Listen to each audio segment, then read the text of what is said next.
கர்த்தருடைய நாமம் மகிமைப்படுவதாக. இன்றைக்கு ஒரு வசனம் பார்க்கிறோம். மத்தேயு 6வது அதிகாரத்துல 5வது வசனத்தை பார்க்கும்போது, அன்றியும் நீ ஜெபம் பண்ணும்போது மாயக்காரரை போல் இருக்க வேண்டாம், மனுஷர் காணும்படியாக அவர்கள் ஜெப ஆலயங்களிலும் வீதிகளிலும் சந்திகளிலும் நின்று ஜெபம் பண்ண விரும்புகிறார்கள், அவர்கள் தங்கள் பலனை அடைந்து தீர்ந்ததென்று மெய்யாகவே உங்களுக்கு சொல்லுகிறேன்.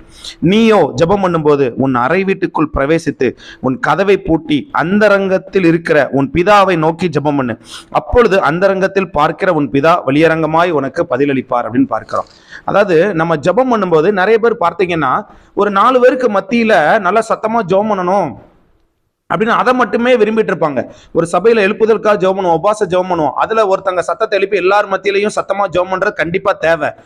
அதை விட நம்ம ஆண்டவட்ட நம்மளுடைய தனிப்பட்ட காரியத்தை ஜெபம் பண்ணும் போதோ அல்லது ஏதோ ஒரு காரியத்துக்கு உலகத்துக்காக தேசத்துக்காக ஜெபம் பண்ணும் போதோ தனிமையில இருந்து நம்மளுடைய கதவை அடைச்சி ரூமுக்குள்ள இருந்து ஆண்டவர் இடத்துல, ஆண்டவரை இதுக்கு இறங்குங்க, இதை செய்யுங்க, என்னோட வாழ்க்கையில இதை செய்யுங்க அப்படின்னு சொல்லிட்டு பிறர் பார்க்கும்படி இல்லாம ஆண்டவர் மட்டும் பார்க்கும்படி நம்ம ஜெபம் பண்ணும்போது அந்த காரியத்துக்கு ஆண்டவர் நிச்சயமாய் பதிலளிப்பார். அந்த மாதிரி நீ என்னுடைய சமூகத்தில் நீ உட்கார்ந்து இருக்கிறியா? அப்படி உட்கார்ந்து ஜெபிக்கிறத ஆண்டவருக்கு மட்டும் தெரிகிற அந்த ஜெபத்தை நீ செய்யணும்னு ரொம்ப ஆசைப்படுறாரு ஆண்டவர். அதை செய்யும்போது ஆண்டவர் நிச்சயமா நம்மளோட வாழ்க்கையில பெரிய பெரிய காரியங்களை செய்வார். நிச்சயமா இது உங்களுக்கு பயனுள்ளதா இருந்திருக்கும் நான் நம்புறேன். கர்த்தருடைய நாமம் மகிமைப்படுவதாக. ஆமென்.